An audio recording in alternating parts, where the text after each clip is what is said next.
Right, so this is the product analytics sync for September 12th, 2023. Do we want to take a look at the build board today? Or does anybody have any updates for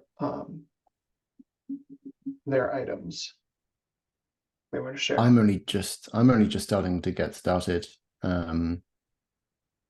since sort of rejoining the group yesterday. So like I'm happy to go through the board if you want, but by the looks of it, none of it's assigned to me anyway, so I'm not going to have a lot to add yet.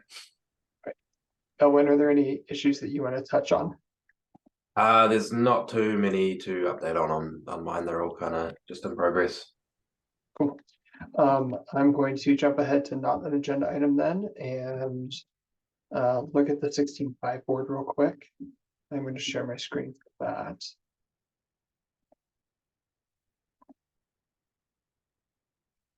And it looks like we already have a couple of items in dev in 16.5, which is just fine. They'll show up. It looks like they're both assigned to Dennis. Oh, no, it did that thing where it changed back to 15.4. Sorry. Oh, and one is assigned to you, and looks like once it's assigned to Alan, we'll probably want to get that transferred over. Looks like Jan is already working on, or is going to pick up some unsafe changes in the dashboard. I have a blocked item around our filter, which I think requires analytics instrumentation. So we may end up moving that issue out of the milestone, depending on how that goes. And then I know, Max, you and I were discussing at least one of the items that I think is an open now. Maybe not. That had 16.4 attached to it. Oh, it did. Okay. That was the make product analytics beta. And yeah. Yep. So that's adding it to the experiment features list. You're going to do some refactoring in there to make that play a little bit nicer with not just AI experiments. I think you mentioned anything else you want to call out for that? Yeah, that was a big one. Like, I think it's a really good idea that we have a namespace level toggle that says we, as a namespace or as a customer, we do or do not want access to experimental features that may break stuff. Looking at the code for that, it was created very much with AI in mind. Like all of the internationalized strings are namespaced with AI. If you don't have access to AI features, you can't even see the toggle. So it would definitely be a good idea to make that available to all the other features, because I mean the documentation suggests that that is the case, even if it's not. So we should do that as part of this. It doesn't add an awful lot of work. I think we want to make sure that we let the folks who are at the front of the AI stuff know, either the MLOps group or the probably source control or the create groups, just to make sure they're aware that we're making some changes, but it shouldn't impact anything that they're doing, I wouldn't think. It absolutely shouldn't, but I think I'll probably run it past Michelle Gill just in case she's aware.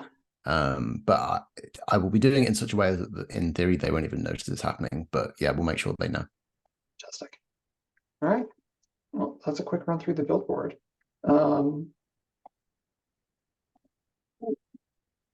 What else is on our agenda for the day? Eleanor, it looks like you have a show and tell for us. Yeah, super quick one. Yeah, you can now remove dashboard panels from the dashboards instead of going in and editing YAML, which is yeah, nice little quality of life improvement. You want to walk us through that? Sorry, say again. So do you want to walk us through that on a dashboard? Sure. You just share my screen.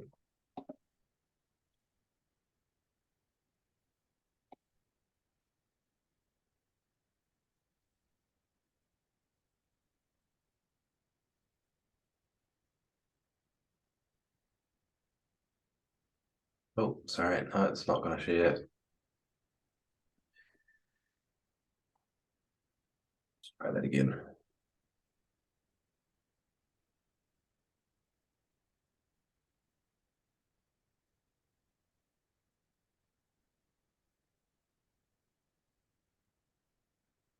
I don't want to share the screen from my other workspace.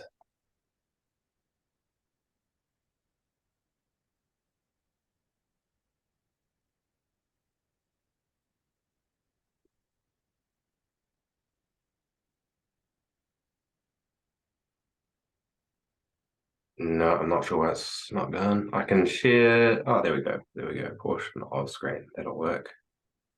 Just because I've got a wide screen, so if I share the whole thing, it won't show up right. All right. So here is our analytics project.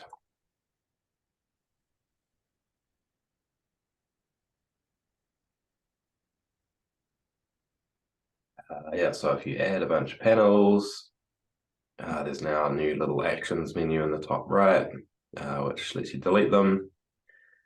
We had a bit of discussion around the behavior of what happens when a panel is removed and what happens to the free space. So by default, grid stack seems to fill columns but not rows. We looked at potentially filling rows as well, but it's not super straightforward.